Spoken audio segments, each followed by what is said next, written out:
Assalamu alaikum. We're back with another video. So today we'll be focusing on generosity.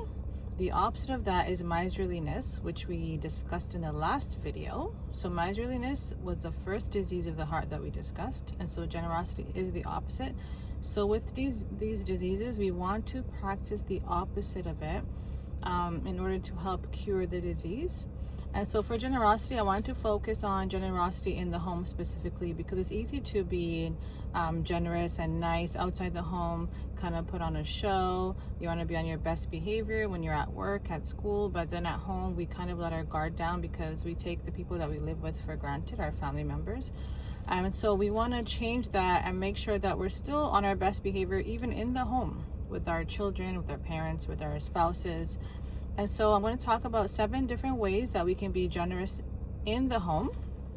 And of course, you can, once you apply this in the home, you can also apply this outside the home as well. But I just want you guys to just focus on seeing how you can increase generosity in the home first, and kind of focus on that. So with your spouses, with your children, with your parents, and with your siblings as well. So the first one is time and attention. That means giving your undivided attention to the people that you live with, your loved ones. Things that rob us from that is the internet, the phone, technology, television. These things are robbing our attention, and we're usually in the house with our family members, but we're not really fully present with them.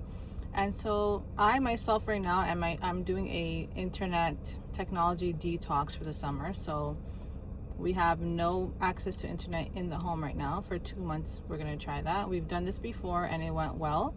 And so I just want to do that again so that we can kind of go back to increasing quality time with each other, and just being present fully with the people that we live with in the home. And so get rid of the distractions. Not everybody can do a detox, obviously, so just maybe carve out some time, set aside some time, like every day after school for 20 minutes. Maybe you put away your phone and you guys just sit and talk. Maybe you plan date nights with your spouses, have just plan something that you can do with your parents, with your children, with your spouses, where you can put away the distraction and fully be present with them and give your attention and time. So that's number 1. And also you can ask yourself, like, do the members of my family feel like I'm being fully present with them? Like, how would they answer that if you ask your children, like, is your dad fully present with you? Does he pay attention to you, or is he distracted with the phone? Is he just like on his phone scrolling? Is your mom always distracted and busy on the phone? How do you think your children will answer that? And do the same thing. And also with your spouses, your parents, do you think that they feel that you're giving your undivided attention to them? So maybe that will help you understand how much attention and time you're actually giving to your family members, not just being in the home physically, but actually being present with them. So that's number 1. Number 2 is being generous with your words. So encourage your family, encourage them. Give them positive feedback. Just be kind, use kind words, and try to lift them up and encourage them and make them feel supported with your words as well.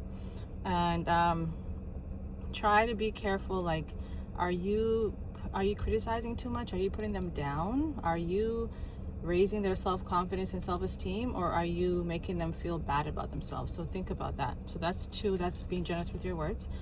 Number 3 is patience. So for example, your child spills a drink. Are you quick to yell at your child, or are you patient with them? Again, it's easy for us to be patient with people outside the home. So if something happens, you're like, oh no, it's okay, no problem. But in the home, something happens and you're there yelling, like, you just can't control yourself. So make sure you're being patient with the people that you live with, your family members. So think about, how do you respond to mistakes in the home? So if somebody forgets something, if someone's late, if they spill something, if they break something, how do you usually respond? Are you patient with them? So being generous with patience. Number 4 is forgiveness. Think about, are you holding any resentment in the home? Is there anything that you need to let go of? And if there is resentment, try to figure out a way, like, do you need counseling to get over it, or is it something that you can just easily forgive the person? So we don't want to hold on to resentment, because that would just eat at you, and it's just gonna break up, make the relationship really deteriorate. And so you want to get rid of resentment, forgive as much as possible. And if you can't forgive and you feel like you're holding on to something like deep down that's really bothering you, you need to go get help so it doesn't affect the family. Number 5 is service. So what can you do to help more around the house? Or just think about, what does people in your family, what do they need help with? What can you do to make everyone's life a little bit easier? Think about your parents, your spouse, your children. What can you do to physically help around the home?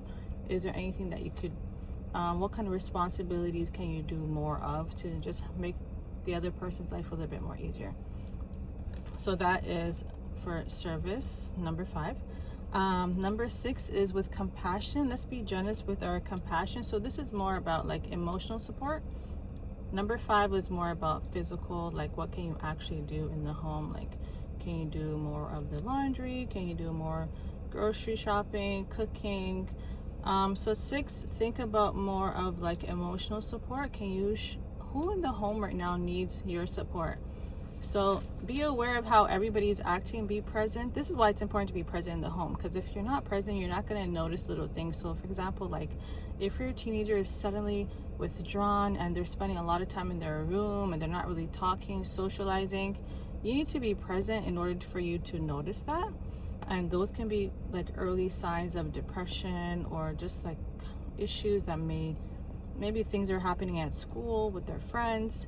And so you need to be present in the home and see, like, okay, this person's acting a little off, and then you can reach out to them and see how can you provide support, compassion, emotionally, how can you be there for them? And again, we need to be present in order for us to notice these subtle changes. So that is number 6. So how can you show compassion to somebody who is struggling in the home? And then last, number 7 is with resources. This is actually what we usually think of when we talk about generosity. The first thing that comes to mind is generosity is like giving charity, giving money. And so so resources is another thing. So it doesn't have to be money, but like with food, even with your knowledge. What is something that God has blessed you with that you can share with others? And we're very quick to like thinking, okay, charity means I have to go out and help the poor. But again, let's change that mindset and start first in the home and see, how can I help my parents, my siblings, my spouse, my children? Is there anything that I can do? What resources do I have that I can share with them that can make their life easier?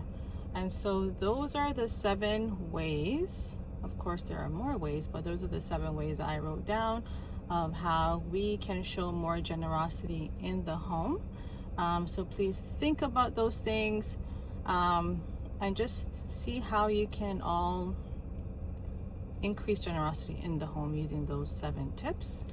And again, I know a lot of us are stressed, we're burnt out, and thinking about how can be even more generous is like, oh my God, I can't, because I'm already giving so much of myself. But if everybody in the home is being generous, if everyone's sharing responsibilities, if everybody's looking out for each other, then you won't be burnt out, because you're going to get support. So hopefully if everybody's generous, then it's going to benefit everybody in the home. So that's the goal, right?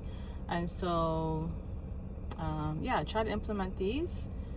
Share this with your family members, with your children, and maybe for me myself, I'm gonna like print out a worksheet and talk about it with my kids and see how we can all increase generosity in the home. How can we help each other?